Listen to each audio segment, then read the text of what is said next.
আজ এই ভিডিওতে আমরা সপ্তম শ্রেণীর প্রথম পর্যায়ক্রমিক মূল্যায়ন 2026 সালের ইতিহাস প্রশ্নপত্র উত্তর সহ একদম সহজভাবে এক্সপ্লেন করব অ্যান্ড এই গুরুত্বপূর্ণ প্রশ্নগুলি থেকে তোমরা হুবহু অনেক প্রশ্ন পরীক্ষায় কমন পেতে চলেছ, দেখে নিও।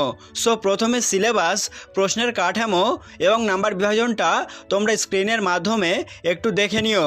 তো যাই হোক, ফাইনালি চলে আসবো আমরা একের দাগের প্রশ্নে। সঠিক উত্তরটি বেছে নিয়ে লেখো, অর্থাৎ এমসিকিউ টাইপ প্রশ্ন। 1.1 প্রশ্ন, শশাঙ্কের রাজধানী ছিল দিল্লি, তাঞ্জাভুর বা তাঞ্জোর, কর্ণ সুবর্ণ নাকি লখনৌতি? সঠিক উত্তর হবে অপশন নাম্বার গ, কর্ণ সুবর্ণ। 1.2, ভাগীরথী ও করতোয়া নদীর মধ্যের এলাকা যে নামে পরিচিত ছিল তা হলো বঙ্গ, বরেন্দ্র, বঙ্গাল নাকি সমতট? সঠিক উত্তর হবে অপশন নাম্বার খ, বরেন্দ্র।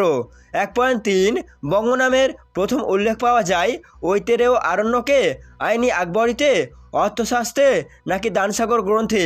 তো এখানে একটা কথা মনে রাখবে, এখানে যেহেতু বলেছে বঙ্গ নামের উল্লেখ কোন গ্রন্থে পাওয়া যায়, তাহলে এখানে উত্তর হবে অর্থশাস্ত্র। আর যদি বলে বঙ্গের নাম উল্লেখ কোথায় পাওয়া যায়, তাহলে কিন্তু উত্তর হবে ঐতেরেয় আরণ্যকে। এই দুটো তোমরা ভালো করে মনে রাখবে। তো এখানে উত্তর হবে অপশন নাম্বার গ, অর্থশাস্ত্রে। 1.4, পাল বংশের প্রতিষ্ঠাতা ছিলেন ধর্মপাল, গোপাল, রামপাল নাকি দেবপাল? সঠিক উত্তর হবে অপশন নাম্বার খ, গোপাল। 1.5, রামচরিত কাব্য রচনা করেন সন্ধ্যাকর নন্দী, মেগাস্থিনিস, চাণক্য নাকি ধোঁই? সঠিক উত্তর হবে অপশন নাম্বার ক, সন্ধ্যাকর নন্দী। 1.6, চক্রপাণি দত্ত ছিলেন চিকিৎসা বিজ্ঞানী, মহাচার্য, শিল্পী নাকি কবি? সঠিক উত্তর হবে অপশন নাম্বার ক, চিকিৎসা বিজ্ঞানী। চলে আসছি 2 দাগের প্রশ্নে। নিচের প্রশ্নগুলির উত্তর দাও 4-5টি শব্দ বা একটি বাক্যের মধ্যে। 2.1 প্রশ্ন, কিতাব অল হিন্দ গ্রন্থের রচয়িতা কে?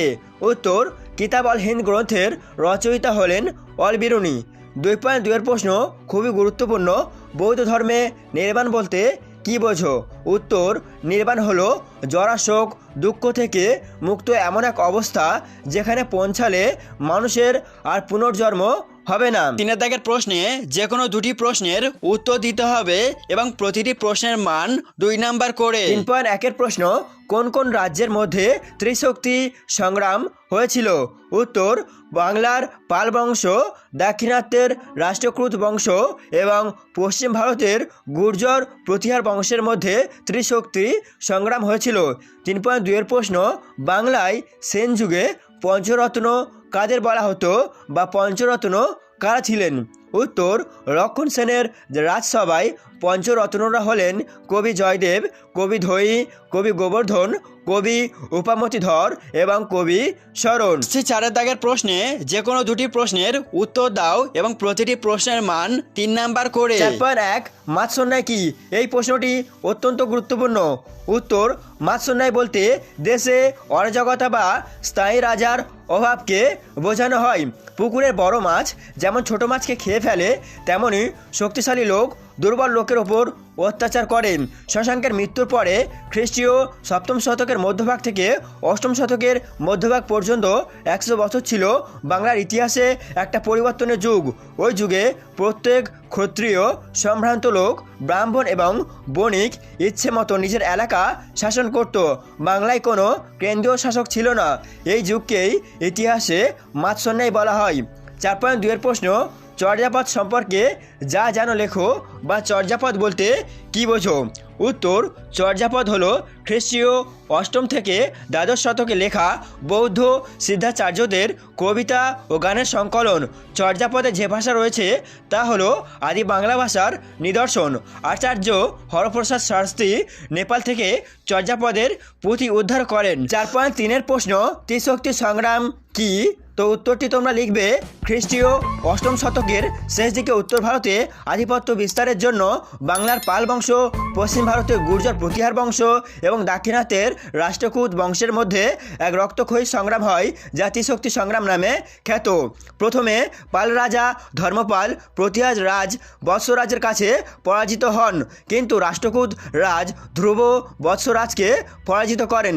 কিন্তু তাকে শীঘ্র দাক্ষিণাত্যে ফিরে যেতে হয়। সেই সুযোগে কনৌজ অধিকার করে ধর্মপাল নিজ প্রতিনিধি চক্রায়ুধকে সেখানে স্থাপন করেন। নবম শতকে প্রতিয়ার রাজ নাগভট্ট কনৌজ পুনরুদ্ধার করেন, কিন্তু পরক্ষণেই রাষ্ট্রকূট রাজ তৃতীয় গোবিন্দ তা জয় করে দক্ষিণাত্যে ফিরে গেলে ধর্মপাল আবার কনৌজ দখল করেন। প্রায় 200 বছর ধরে এইভাবে সংগ্রাম চলতে থাকে। দীর্ঘ সংগ্রামে রাজ শক্তিগুলোই দুর্বল হয়ে পড়ে, কনৌজ তার গৌরব হারিয়ে ফেলে। 4.4 প্রশ্ন, টিকা লেখো নালন্দা বিশ্ববিদ্যালয়। অত্যন্ত গুরুত্বপূর্ণ এবং এই প্রশ্নের উত্তর তোমরা পাবে তোমাদের পাঠ্য বইয়ের 32 নম্বর পৃষ্ঠায়। তো উত্তরটি তোমরা এভাবে লিখবে, খ্রিস্টীয় 5ম শতকে গুপ্ত সম্রাটদের আমলে আজকের বিহার রাজ্যে নালন্দা বৌদ্ধ বিহার তৈরি হয়েছিল।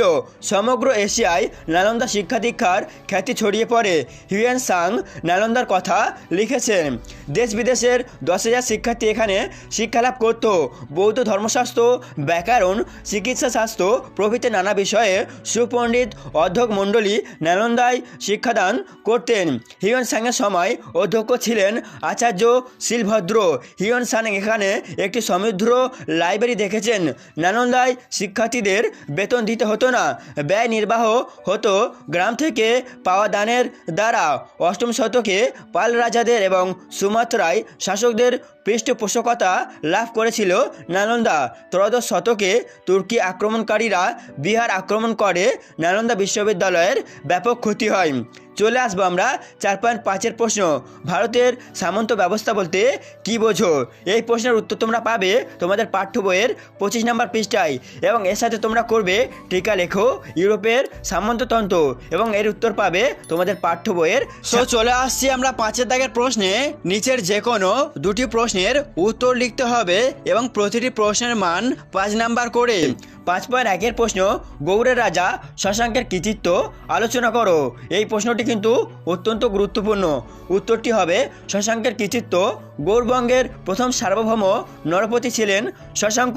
সম্ভবত তিনি শেষ গুপ্ত রাজা মহাসেন সেনগুপ্তের অধীনে সামন্ত ছিলেন। তার মৃত্যুর পর 606 খ্রিস্টাব্দের আগে তিনি গৌড়ের স্বাধীন রাজ্যের প্রতিষ্ঠা করেন। মালবরাজ দেবগুপ্তের সঙ্গে বন্ধুত্ব করে তিনি মৌখরী ও পুষ্যভূতি জোটের বিরোধিতা করেন। ফলে কনৌজ রাজ গ্রহবর্মা ও পুষ্যভূতি রাজ রাজ্যবর্ধন নিহত হন। রাজস্বী বন্দিনী হন। হর্ষবর্ধন তাকে শাস্তি দেওয়ার জন্য কামরূপ রাজ ভাস্কর বর্মার সাহায্যে তার বিরুদ্ধে যুদ্ধ ঘোষণা করেন, কিন্তু শশাঙ্কের কোনো ক্ষতি হয়নি। শশাঙ্কের আমৃত্যু স্বাধীনভাবে রাজত্ব করেন। উড়িষ্যা কঙ্গ থেকে বারাণসী পর্যন্ত তার সাম্রাজ্য বিস্তৃত ছিল। শৈব ধর্মে বিশ্বাসী হলেও শশাঙ্ক বৌদ্ধ ও অন্যান্য ধর্মের প্রতি শ্রদ্ধাশীল ছিলেন। 5.2 প্রশ্ন, টিকা লেখো দীপঙ্কর শ্রীজ্ঞান বা অতীশ। এই প্রশ্নের উত্তর তোমরা পাবে তোমাদের পাঠ্য বইয়ের 39 নম্বর পৃষ্ঠায়। তো উত্তরটি আমি করে দিয়েছি, তোমরা দেখো। বাঙালি বৌদ্ধ আচার্যদের মধ্যে সবচেয়ে বিখ্যাত এবং শ্রেষ্ঠ পণ্ডিত অতীশ দীপঙ্কর। তিনি সম্ভবত বিক্রমশীল, অদন্তপুরী এবং সোমপুরী মহাবিচারের আচার্য অধ্যক্ষ ছিলেন। তিব্বতের রাজার অনুরোধে তিনি দুর্গম হিমালয় অতিক্রম করে তিব্বতে যান এবং বৌদ্ধ ধর্ম প্রচার করেন। তার চেষ্টায় তিব্বতে বৌদ্ধ ধর্ম জনপ্রিয় হয়। তিনি অনেক সংস্কৃত গ্রন্থ ভোট ভাষায় অনুবাদ করেন। অতীশ তিব্বতে বুদ্ধের অবতার হিসেবে পূজিত হন। নেক্সট প্রশ্ন, বিক্রমশীল মহাবিহারের পরিচয় দাও বা টিকা লেখো বিক্রমশীল মহাবিহার। এই প্রশ্নের উত্তর তোমরা পাবে তোমাদের পাঠ্য বইয়ের 34 নম্বর পৃষ্ঠায়। এই প্রশ্নটি কিন্তু অত্যন্ত গুরুত্বপূর্ণ, পরীক্ষাতে আসার প্রবল সম্ভাবনা। নেক্সট প্রশ্ন অর্থাৎ 5.4 প্রশ্ন, কৈবর্ত বিদ্রোহ সম্পর্কে যা জানো লেখো বা টিকা লেখো কৈবর্ত বিদ্রোহ। এই প্রশ্নের উত্তর তোমরা পাবে পাঠ্য বইয়ের 15 নম্বর পৃষ্ঠায়। এই প্রশ্নটি কিন্তু অত্যন্ত গুরুত্বপূর্ণ। 5.5 প্রশ্ন, পাল ও সেন যুগে বাংলা শিল্প, অর্থনীতি ও সাধারণ মানুষের জীবনযাপন সম্পর্কে আলোচনা করো। এই প্রশ্নটি তোমরা নিজে থেকে করে নেবে। তো বন্ধুরা, যে প্রশ্নগুলি তোমাদেরকে দিলাম এই প্রশ্নগুলি তোমরা ভালো করে প্র্যাকটিস করো। আশা করি এই প্রশ্নের বাইরে কিন্তু কোনো প্রশ্ন তোমাদের পরীক্ষাতে আসবে না। কাজেই এই প্রশ্নগুলি তোমরা পরীক্ষার আগে রেডি করে নাও। সেই সঙ্গে আজকের মতো ভিডিওটি এখানে শেষ করছি। Thanks for watching this video.